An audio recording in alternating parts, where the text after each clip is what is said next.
Hi guys, welcome. Okay, this is a different video, but I'm really excited and wanted to share with you guys our journey here. I'm back in London in our headquarters, and I just wanted to get you guys a view of what it's like being in my office back here. So right now I'm in my little office room. I've got a really nice setup and it's nice and bright. When I get new customers come to visit us, they go straight to our meeting room, which is over here. So again, it's really nice and bright. They sit here at our meeting table. I've got pictures of different manufacturing process, and that's a picture of our manufacturing plant in Thailand. And yeah, we basically just sit here at our meeting table and we go through so many different things. I've got pictures of like the stones that we have, the chains. I've got the chain book, so all the different chains the customers want to see that. Samples, or what it's like to have their pieces engraved, whether it's with stones, different colors, enamel chart, sort of different finishings and the setting of shells and enamels. And it's just really nice to have a physical premises where customers can sort of just come and sit down, talk to us about what they want us to help produce for them, whether they want to see our in-house range, which we've got samples of, or we want to talk about producing their designs exclusively for them. So this is our office, and then in my next clip I'm going to be sharing with you some feedback and some tips with my team in London. We're going to just do a brainstorm and then just do a video on sort of the tips and things that might be helpful to you guys watching, especially if you are a brand new jewelry designer. So stay watching, and yeah, we'll get that over to you soon. If you guys are new to this channel, welcome. I'm Kim, owner of Thai Design Distributors. We're a third generation family business since 1975, owning our manufacturing plant in Thailand, specializing in producing high-end sterling silver and gold jewelry. We've got our own in-house range, but the majority of what we do is manufacturing exclusively for our jewelry designer customers. We've always had our headquarters in London and recently a support office in the US. Please do get familiar with this channel by watching my intro video, which explains and gives you a better insight about my background in the jewelry industry and the purpose of this channel. Lastly, please don't forget to like or subscribe to the channel for all of the latest tips and videos on jewelry manufacturing. Okay guys, so like I said, I really just want to get you guys to just experience what it would kind of be like if you were coming to our headquarters in London, just kind of to illustrate what a typical meeting might look like. So I've got my fabulous team here in London, and let me just give you a quick introduction, and then we can sort of just get on with maybe giving you guys a bit of tips and feedback again on what a meeting would look like. So we've got Anna, my sales manager here. Hi. There's Mariana. Hi. And then there's Philippa. Hi. And so these guys are, they are our account managers. So they are the ones who look after our accounts, having that one-to-one relationship from start to finish with all of our jewelry designer customers. So I guess I just wanted to maybe get the viewers a feel of what a meeting is going to be like. So guys, I think it's fair to say that we do have two types of customers. The majority would be customers who want us to produce their jewelry exclusively for them, and then the other type of customers are those who really want to just choose from our extensive in-house range. Would you agree with that, guys? Yeah, yes, definitely, absolutely. And although in the last few years we had an increase of new designers coming to us to develop their designs, we still have a lot of customers producing from our in-house range. Yeah, that's fine. And I think it's fair to say that with these two customers, the manufacturing process and the length of it can be quite different. Is that right? Yeah, so basically for new designers,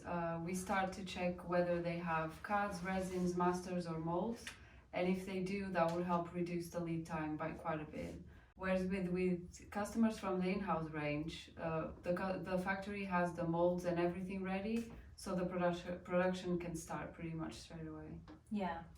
Well, and speaking on turnarounds and leading times, we have an estimated time for production orders and samples. Each turnaround of these 4-6 weeks will also depend if you are producing a new design, because sometimes the production and the development of your new sample might require some more communication between us and the factory.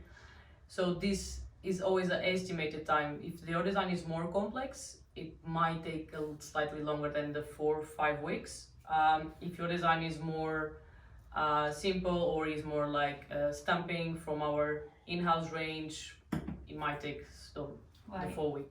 So I think it's fair to say that it kind of depends on the complexity or the simplicity of the designs, right?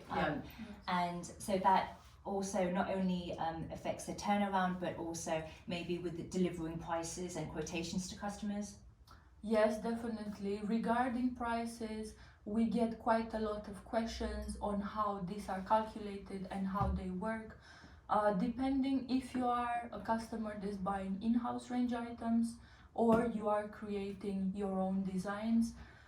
So if, for example, you are buying in-house range items, because we have the masters and the molds already, we would only need to get updated prices based on the price of the silver for the current market.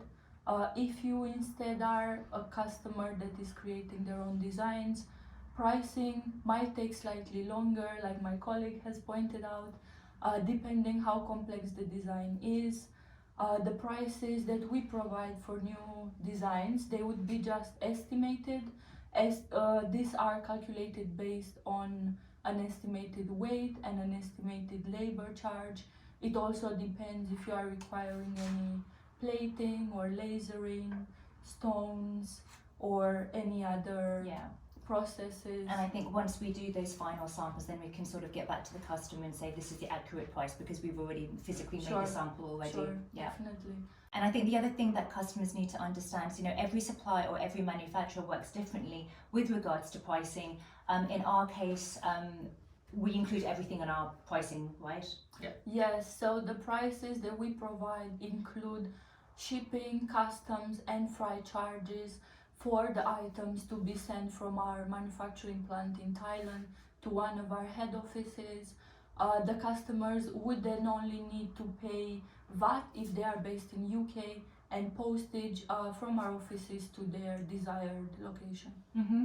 And I guess with regards to when one of our headquarters receives the parcel and then distributes out to our customer, it depends on the season. Typically, what are we, January to September? What's the turnaround? Typically 4 to 6 weeks, and then it's a little bit more between September to December, just because it's our busiest season. Okay, so just going back to growing with brand new jewelry designs. Let's say we have a customer who is a brand new jewelry designer that they want us to produce their designs for them. What would you say are the kind of things that they need to bear in mind? Definitely there's a set of capabilities that the factory workers can or cannot do, and that's something to keep in mind, definitely, because then most of the times we end up outsourcing and subcontracting other companies. So that can be for resin printing, laser engraving, plating as well, stones and chains, so it really depends. Yeah, and I think certainly like you talked about plating, which I feel, and we all agree is we've definitely grown with customers who want to get their jewelry plated. Yeah, that's for sure, and we are able to provide either rhodium, yellow or rose gold plating, but definitely yellow gold has been the most popular one at the moment. And I would say, like, if it's going to be yellow gold, 18 karat is probably the most popular that we've seen. 9 and 18 for the UK, and then 14 for Australia and the US, Europe as well. Yeah. However, I do have a customer that prefers to plate in 22 karat. They are based in the UK, but they just prefer the more yellow shade of the 22 karat compared to the 9 karat, which is a bit more orange and it looks a bit more vintage. Yeah, definitely. Plating, we've seen a growth in that, just in terms of not only the color but the microns thickness. So typically it's really anywhere between 1 and 5 microns. I think, Anna, you've even got a customer that we only plate in 5 microns for their whole collection. But 2.5 microns, so that constitutes as vermeil. We've just seen a nice stability and growth in that with our customers across the board. What about rings? Because I think that can sort of be a bit of a sensitive or customers inquire about that, what do we tend to typically plate for the rings? Yeah, so rings we will advise you to plate between 2.5 and 3 microns. Okay. This will help with the durability of the plating. Right, and really it's about the TLC, so how our customers need to sort of be educated on maintaining that durability of the plating, and I think it's fair to say that we advise our customers on how to take care of their plated jewelry.